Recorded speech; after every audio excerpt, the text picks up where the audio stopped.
আচ্ছা, অনেকেই আমাকে কমেন্ট করছেন আপনারা কেমন মায়ের পেটের বোন, যে আপনার বোন হিন্দু আর আপনি মুসলমান। আচ্ছা, আপনাদের সঙ্গে আমি জিনিসটা শেয়ার করি।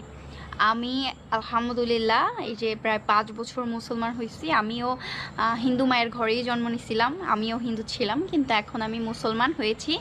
এবং আমার বাবা মা আমার ভাই হয়েছে, কিন্তু আমার বোন এখনও রয়ে গেছে। আর ওর হচ্ছে থেকে যাওয়ার কারণটা, যখন আমরা হিন্দু ছিলাম তখন আমার বোন বিয়ে করছিল। বিয়ে করার পর যে ওর একটা বাচ্চা আছে, ও আলহামদুলিল্লাহ সংসার নিয়ে অনেক সুখে আছে, শান্তিতে আছে। আশা করি আপনারা হচ্ছে প্রশ্ন করেছেন, প্রশ্নের উত্তরটা পাইছেন খুবই সুন্দরভাবে। আর তুমি কি অখুশি? হুম, আমাদের কাছে আসা নিয়ে তোমার কোনো সমস্যা আছে? না। তুমি কি জোর করে আসছো নাকি? না। অনেকে বলছে যে জোর করে আসছে, ওর হাজব্যান্ডের সঙ্গে ঝামেলা করে আসছে। এরকম কিছুই না, ওরা একসঙ্গে আসছে, তাই না?